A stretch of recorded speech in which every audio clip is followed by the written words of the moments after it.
Home नमस्ते। आज हम अपने डाइजेस्टिव ट्रैक को समझने का प्रयत्न करते हैं। हमारा शरीर के अंदर हम जो भी भोजन खाते हैं तो उसका डाइजेशन कैसे होता है। तो सबसे पहले तो हमें ये जानना चाहिए कि हमारा शरीर चलता कैसे है। तो हमारा शरीर हमको मिलने वाली एनर्जी यानी कि ऊर्जा से हमारा शरीर चलता है। शरीर में ऊर्जा कहाँ से मिलती है? तो जो भी हम अन्न भोजन हम खाते हैं उसी से हमारा शरीर ऊर्जा बनाता है।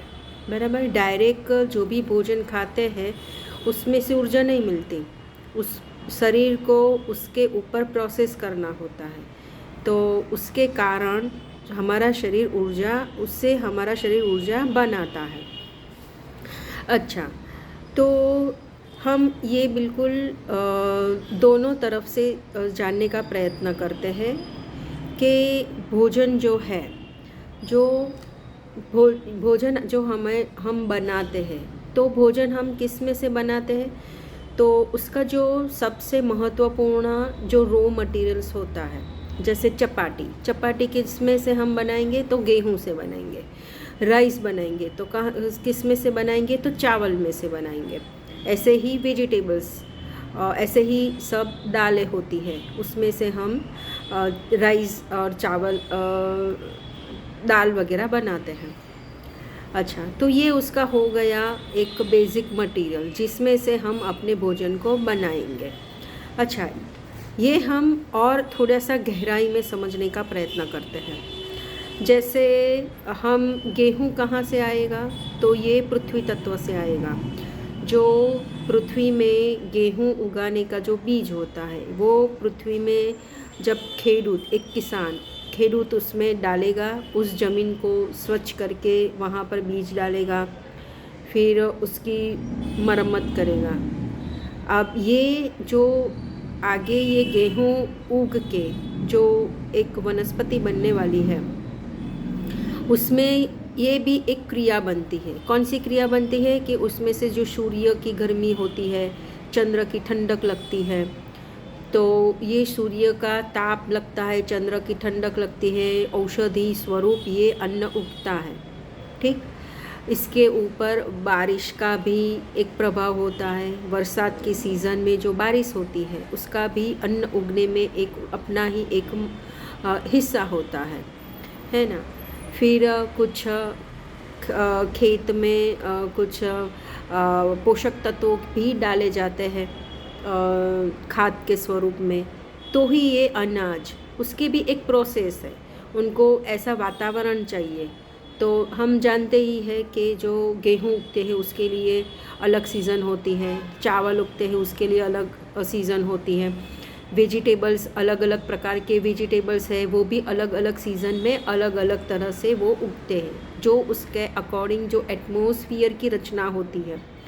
हमारे भारत देश में अलग अलग प्रकार की ऋतुएं चलती हैं, गर्मी है, ठंडी है, बारिश है। तो उस हिसाब से वेजिटेबल्स उगते हैं, उस हिसाब से फलों भी उगते हैं, इस हिसाब से सारे अनाज कठोल उगते हैं। तो जैसे ब्रह्मांड में मैंने एक वीडियो बनाया था, यथा ब्रह्मांडे तथा पिंडे। जो ब्रह्मांड में है वैसा ही हमारे शरीर के अंदर है, जैसा हमारे शरीर के अंदर है वैसा ही ब्रह्मांड में है। एक है लघु पुरुष, एक है गुरु पुरुष।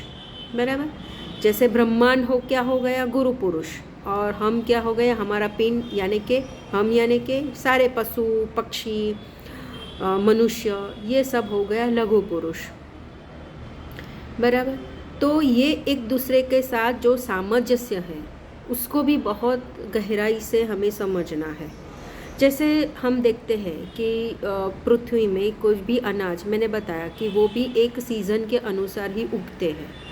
बराबर, तो उसको खाने का भी एक विधि है। हमारा शरीर को जो पचाने का है उसको भी एक एटमॉस्फेयर चाहिए। तो इसलिए ही आयुर्वेद में कहा है कि आपको अपने सीज़न के अनुसार खाना चाहिए, ऋतु के अनुसार भोजन करना है, ऋतुचर्या का पालन करना है। ऋतुचर्या का पालन करना यानी कि जिस ऋतु में, जिस सीज़न में जो अनाज उगता है, जो वेजिटेबल्स उगते हैं, जो फ्रूट उगते हैं, आपको उसी सीज़न का फ्रूट और वेजिटेबल खाना चाहिए। तो उसका एक अलग अलग प्रभाव हमारे शरीर के ऊपर होता है। तो अभी हम देखते हैं कि ज़्यादातर लोग बीमार पड़ते हैं, बराबर। तो इसका एक कारण क्या है? ऋतुचर्या का पालन न करना, है ना। तो अभी हम देखते हैं कि किसी भी समय सीज़न में किसी भी वेजिटेबल्स, फ्रूट्स अवेलेबल होते हैं और हम लोग लाते भी हैं और खाते भी हैं। तो इसके कारण हमारे शरीर में बहुत बड़ा प्रभाव होता है। ये एक समझने का एक पार्ट हुआ। अब आगे हम जाते हैं। तो जैसे हम खाना, भोजन हमें खाना है, तो इसके लिए हम ऐसा तो नहीं होता कि बाज़ार में से गेहूँ ला दिए, चावल ला दिए और हमने खा लिया, ऐसा तो नहीं करते। हम क्या करते हैं? उसको स्टोर करते हैं, ठीक। तो पहले ज़माने में कुछ ऐसी विधि होती थी कि हम बहुत बड़े बड़े बर्तन में या फिर क्या बोलते हैं उसको, नाले में हम उसको स्टोर करते थे। इसका महत्व भी था, उसका एक कारण ये भी था कि जो भी ताज़ा आया हुआ जो भी अनाज है उसको स्टोर करते हैं तो वो थोड़े से जूने हो जाते हैं, ओल्ड हो जाते हैं।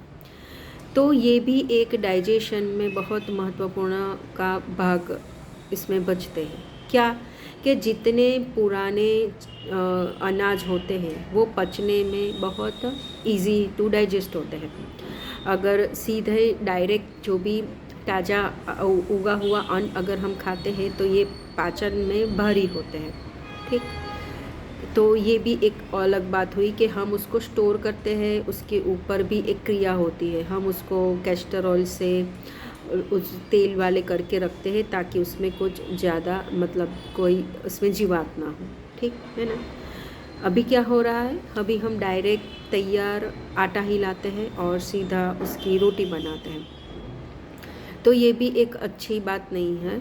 इसमें भी और डीप में जाते हैं तो ये कुछ प्रिजर्वेटिव भी उसमें होते हैं ताकि उनका जो भी तैयार वाला जो लोट है वो बिगड़े नहीं, और वैसे ऐसे ही हम प्रिजर्वेटिव वाले लोट खाते हैं तो ये भी हमारे शरीर में बुरा प्रभाव पड़ते हैं। ये भी आपको देखना है। सॉरी। अब अभी हमें आगे ये सोचना है कि हम जो भी अनाज मैंने कहा कि ये स्टोर करते हैं, फिर उसके ऊपर एक प्रोसेस होती है। जैसे कि गेहूँ होते हैं तो उस पे हम घंटी में उसका लोट बनाते हैं, अलग अलग तरह से उसको पीसते हैं। चावल तो हम सीधा डायरेक्ट बनाते हैं, अगर कोई कठोल होता है तो हम उसको भिगो कर बनाते हैं। तो उसके ऊपर भी अलग अलग प्रकार की इसमें संस्कार पड़ते हैं। उसमें अग्नि संस्कार होता है, जल संस्कार होता है, तोय संस्कार होता है।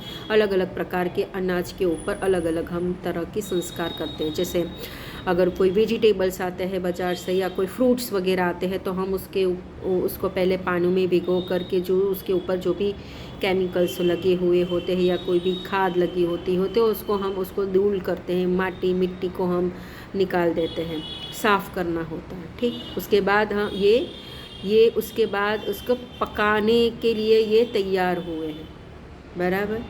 तो हम उसको पकाते हैं। जैसे अगर चावल के दाने हैं तो हम उसको भिगो करके उसके अग्नि संस्कार देते हैं। हमको उसको पकाना होता है, डायरेक्ट तो हम खा नहीं सकते, है ना। तो उसके ऊपर एक अग्नि की संस्कार विधि चलती है।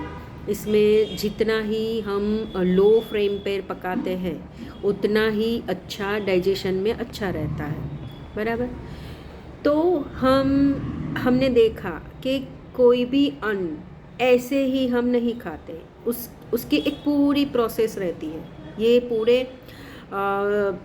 जैसे प्रकृति में उसको उगाने का समय लगता है, उगाने के बाद हमारे घर में आता है, घर में हम उसको स्टोर करके रखते हैं। उसके बाद हम हर रोज़ थोड़ा थोड़ा उसमें से पकाते हैं। अग्नि की एक क्रिया होती है उसके ऊपर।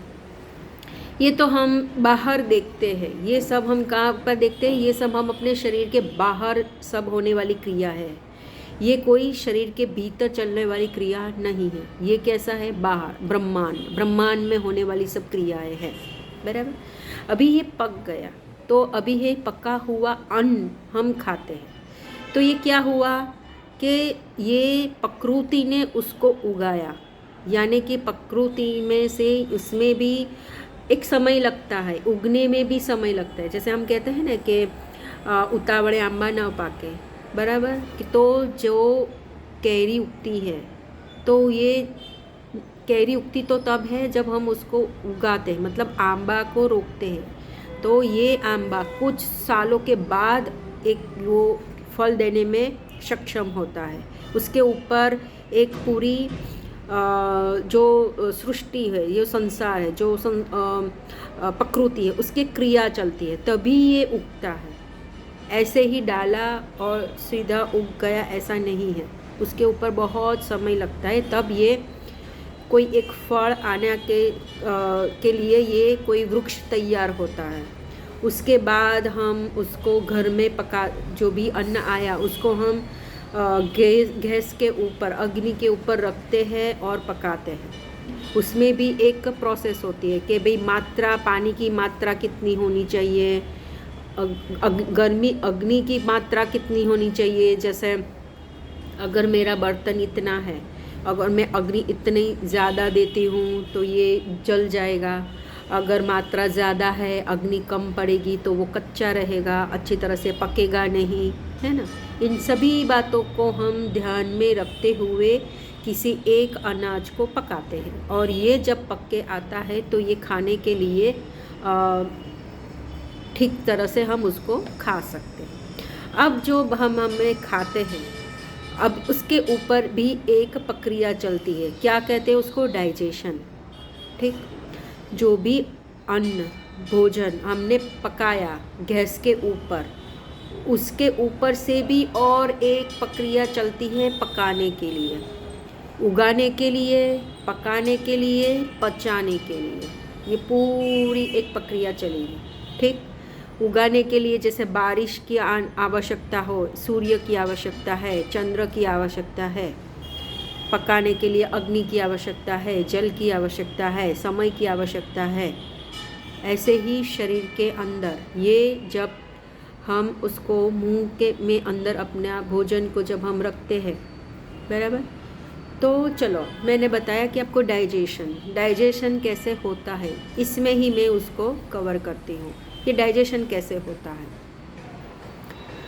तो जब हम किसी ऐसे ही समझ लें तो किसी एलोपैथी में प्रश्न पूछे कि डाइजेशन की शुरुआत कब से होती है, तो मोस्टली ऐसे ही कहते हैं कि डाइजेशन की शुरुआत मुंह से होती है। साइंस वाले को अगर किसी को प्रश्न पूछे कि भाई डाइजेशन की शुरुआत कब से होती है, तो सब सामान्यतः यही बताते हैं कि मुंह से शुरू होती है। लेकिन यही बात जब हम एक योगी से पूछे कि भाई डाइजेशन की शुरुआत कैसे होती है ना, तो इसकी शुरुआत योगी बताते हैं कि सिर्फ आपके स्मेल मात्र से, उसकी सुगंध मात्र से इसकी डाइजेशन की शुरुआत हो जाती है। जैसे घर में अगर कोई सीरा बनता है और उसकी एक स्मेल होती है, छोटे बच्चे को जब उसकी स्मेल आती है तो वो उस स्मेल से खींचा आता है और बोलता है कि ये आज क्या पकाया है ना। तो ये जब एक स्मेल मात्र से हम खींच आते हैं, इसका मतलब ये है कि हमारे शरीर के अंदर उसके खाने के प्रति एक इच्छा प्रकट होती है, बराबर। ये इच्छा प्रकट होने से क्या होता, एक इच्छा प्रकट होने से हमारे शरीर के अंदर उसके डाइजेशन की शुरुआत होने शुरू हो जाती है। हमारे मुंह में सलाइवा ग्लैंड है ना, हम बोलते हैं ना मुंह में पानी आ गया, स्मेल से ही मुंह में पानी आ जाना का शुरुआत हो जाती है। तो ये स्मेल से ही शुरुआत हुई, हमारे मुंह में पानी आने की शुरुआत हो गई, यानी कि अब हमारा शरीर तैयार है उसको एक्सेप्ट करने के लिए, उसको खाने के लिए शरीर तैयार हो गया। अच्छा, तो ये हमारे समक्ष ये भोजन की थाली आ गई।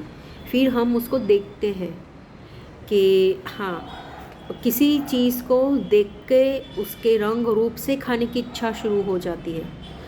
कभी कभी हम ऐसे देख के ही मना कर देते कि नहीं ये तो नहीं खाना है। क्यों? क्योंकि देखने में ही अच्छा नहीं लगा। बराबर, माने कि हमारे शरीर ने उस वहीं से उसको इनकार कर दिया कि भाई नहीं, ये उसको हम नहीं खाएंगे। ठीक, तो देखने से भी, सूंघने से ही हमारा पाचन की शुरुआत हो जाती है। अभी हम आ जाते हैं हमारी साइंटिफिकल। तो जैसे भी हम अपने भोजन को अपने मुंह में रखते हैं तो वहाँ पर हमारी प्रोसेस चलती है, चबाने की प्रोसेस शुरू होती है। जैसे हमने गेहूं को घंटी में पीसा था ना, तभी तो रोटी बनी। यस, ऐसे ही जब हम अपनी रोटी को अपने मुंह में रखते हैं तो यहाँ पर भी उसको प्रोसेस करना होती है। जो हमारी जीभ है, जो हमारे दांत हैं, जो हमारा सलाइवा ग्लैंड है, वो क्या करेगा, उसको पीसेगा। ऐसे ही रोटी का निवाला डायरेक्ट तो हमारे पेट में नहीं जाता है ना, उसको छोटे छोटे टुकड़ों में उसको डिवाइडेड करना होता है। दांत, इसका मुख्य रोल किसका है? दांत का है, जीभ का है। जीभ उसको घुमाएगी और दांत उसको छोटे छोटे टुकड़ों में डिवाइडेड कर देता है, और उसको स्मूथ करने का काम जो करता है वो है सलाइवा। स्मूथ भी करता है, और ये जो हमारे जीभ के ऊपर जो टेस्ट ग्लैंड होती है, टेस्ट बर्ड्स होते हैं, ये क्या करता है, सब मैसेज कलेक्ट करता है। अच्छा ये तीखा है, अच्छा ये मधुर है, अच्छा ये कड़वा है, अच्छा ये खट्टा है। ऐसे ऐसे स्वादों को ले लेके क्या करता है, अपने ब्रेन की ओर मैसेज दे देते हैं। अच्छा ये ऐसा है, ये वैसा है, ये ऐसा है। ठीक, तो सिर्फ हमारे मुंह के अंदर ही प्रोसेस नहीं होगी, ये पूरी ब्रेन में भी प्रोसेस होती है। अच्छा, ब्रेन क्या करता है, ब्रेन उसके ऊपर जो भी प्रोसेस हुई, वो जो भी मैसेज हुआ वो कलेक्ट कर देगा। अच्छा ऐसे ऐसे प्रकार के तत्व आए हैं, उसको मुझे पचाने के लिए डाइजेशन सीक्रेट करना पड़ेगा। तो ये मैसेज कौन लेगा? ब्रेन लेगा। तो डाइजेशन में ब्रेन का भी रोल है। तभी तो कहते हैं माता पिता किसी बच्चे को खाने के लिए देते हैं तो वो क्या कहेंगे, टीवी देख के नहीं खाना है, मोबाइल देखते हुए नहीं खाना है। क्यों ऐसा कहते हैं? जब हम टीवी या मोबाइल या किसी और में अपना ध्यान को फोकस करते हुए खाते हैं तो हमारा ब्रेन तो क्या उसी में ही रिजर्व रहेगा। तो किस प्रकार के टेस्ट आ रहे हैं वो तो मालूम भी नहीं पड़ेगा, तो ब्रेन तो डिस्टर्ब हो जाएगा भाई, कि अब मुझे किस प्रकार के डाइजेस्ट को बनाना है ना। जब अच्छी तरह से ब्रेन वहाँ पर फोकस होगा तो ही वो डिसाइड करेगा ना कि हाँ मुझे ऐसे ऐसे प्रकार के टेस्ट वाले ऐसे ऐसे तत्वों के खुराक मेरे अंदर आ रहे हैं, तो मुझे ऐसे ऐसे सिक्रेशन करने हैं। बराबर, तो इसमें ब्रेन का भी बहुत बड़ा रोल है, ये आपको ध्यान में रखना है। अच्छा चलो अब उसको आगे चलते हैं। तो जैसे एक निवाला हम अपने चबा करके हम अपने गले से नीचे उतारते हैं। अब ये तो स्मूथ तो हो गया, लेकिन ज़्यादातर लोग क्या करते हैं, फास्ट चबाया ना चबाया, आधा आधा चबाया और निगल दिया। बराबर, ऐसे ही करते हैं ना ज़्यादा लोग। हम कितने बार चबाते हैं? ऐसे काउंट करके तो नहीं चबाना चाहिए, मैं ऐसा नहीं कहती कि आपको चबाते समय काउंट करना है, ऐसा नहीं है। लेकिन ज़्यादा से ज़्यादा समय भोजन को हमें अपने मुंह में रख के उसके ऊपर प्रोसेस होने के लिए समय देना होता है, तो ही तो हर एक तत्व जो इसमें अलग अलग उसको डिवाइडेड करना होता है, ये अच्छी तरह से डिवाइड हो सके। बराबर, इसीलिए कहते हैं 32 बार चबाना चाहिए। वैसे इतने इस समय में कोई इतना चबाता तो नहीं है, लेकिन फिर भी थोड़ी ज़्यादा समय हमें अपने मुंह में चबाना चाहिए। अगर जो दांत हमने ईश्वर ने मुंह में दिए हैं वो शरीर के अंदर तो दिए नहीं है, वो अंदर जाके तो फिर चबाएगा नहीं। फिर ये प्रोसेस किसको करनी पड़ती है? हमारे सारे डाइजेस्टिव के अंदर जो भी ऑर्गन आएंगे, मैं आपको आगे बताऊंगी, उन सबको ये प्रोसेस करनी पड़ेगी। बराबर, तो जो निवाला अच्छी तरह से चबाकर गले से लेकर नीचे जाएगा वो नली है, अन्न नली, जो फूड पाइप है, इसको बोलते हैं इसोफेगस। इसोफेगस में एक क्रिया होती है पेरिस्टाल्टिक मूवमेंट। इसमें एक मूवमेंट है, जब हम खुराक को लेते हैं तो ये थोड़ी सी खुलती है, जब खुराक नीचे जाएगा ये सिकोड़ती है। फैलना सिकोड़ना, फैलाना सिकोड़ना, ये एक मसल्स का कार्य होता है जिसके थ्रू धक्का लगने के कारण जो भी खाया हुआ निवाला है वो धीरे धीरे धीरे नीचे जाएगा और फिर ये स्टमक में जाएगा। अच्छा, स्टमक में क्या होता है? स्टमक में अभी उसको डाइजेशन की एक क्रिया होती है। अभी भोजन पचता कैसे है ये हम समझने का प्रयत्न करते हैं। तो जैसे ही खाना भोजन हमारे स्टमक में जाएगा तो स्टमक की इनर लेयर सिक्रेशन करती है, बराबर। तो इसमें डाइजेस्टिव केमिकल्स स्टमक छोड़ता है, तो उसके ऊपर जो खाया हुआ अन्न है उसके ऊपर भी एक प्रोसेस होती है। देखो अभी यहाँ पर जो पकाया हुआ, जो गैस पे पकाया हुआ अन्न था उसका भी डाइजेशन यहाँ पर होना शुरू हो जाता है। तो गैस्ट्रिक जूस है, फिर हाइड्रोक्लोरिक एसिड है। एसिड क्या करेगा? हमारे जो भी खाया हुआ अन्न है उसको और छोटे छोटे टुकड़ों में उसको विभाजित करना होता है। फिर जो भी फूड है उसके द्वारा जो भी आया हुआ बैक्टीरिया है, टॉक्सिन्स हैं, उसको निकालना है।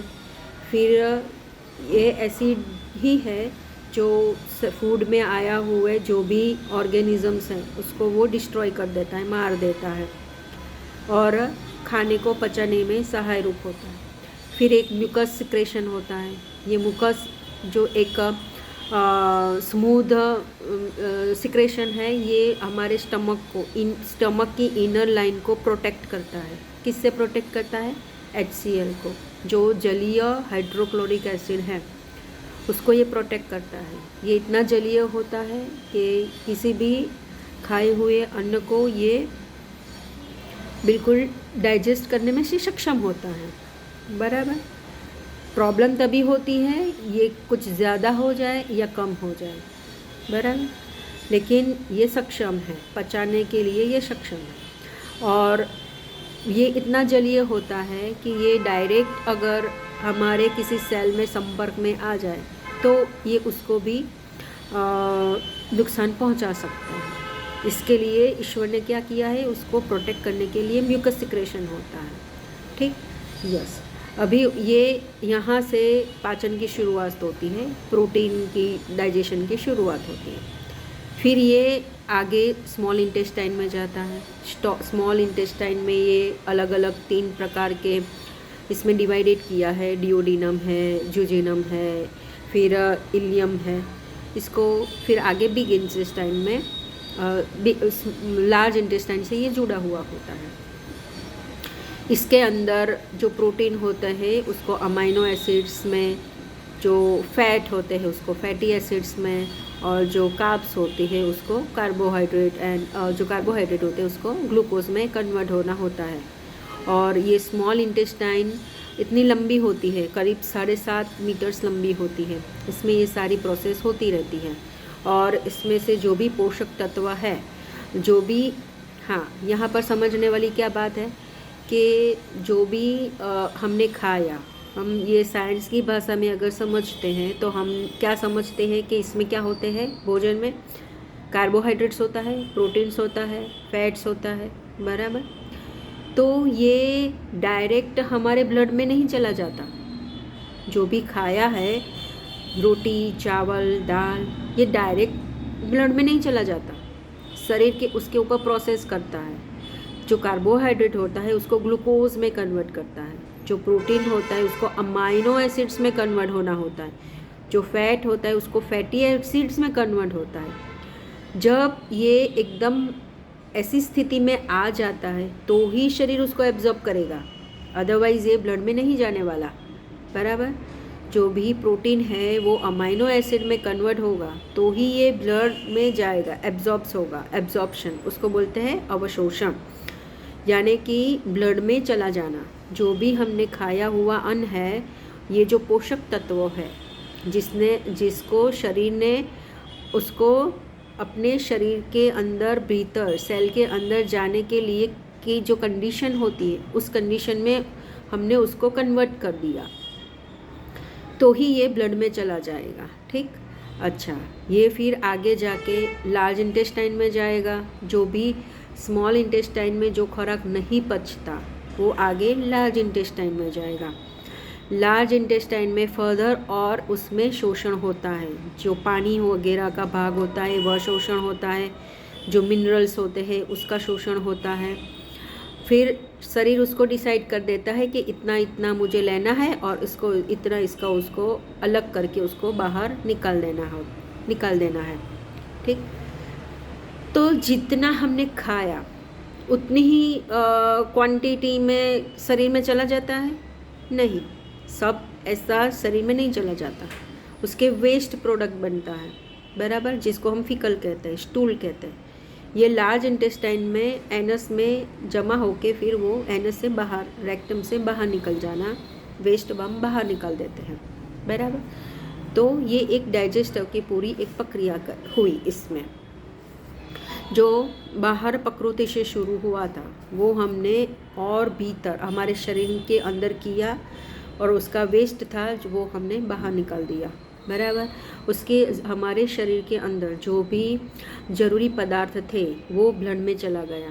ब्लड में वो फिर वो घूमेगा, जिस सेल को, जिस ऑर्गन को, जिस सिस्टम को उसकी आवश्यकता है उस हिसाब से वो ब्लड में से उस तरफ से पहुंचा दिया जाएगा। जैसे एक बड़ी टंकी में से ऊपर हम छत पे देखते हैं बड़ी टंकी है, उसमें अलग अलग जगह पर अलग अलग पानी पहुंचाया दिया जाता है अपने हिसाब, अपनी ज़रूरत के हिसाब।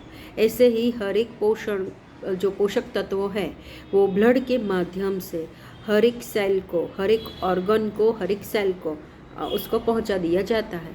और ये हो गई एक पूरी डाइजेशन की प्रक्रिया। तो शुरू हुआ था ब्रह्मांड से, ख़त्म हुआ बिल्कुल यहाँ से, बराबर। तो इसमें भी बहुत सारी ऐसे अगर अच्छी तरह से पाचन ना हो तो इसमें कौन कौन सी बहुत सारी बीमारियाँ होती हैं, है ना।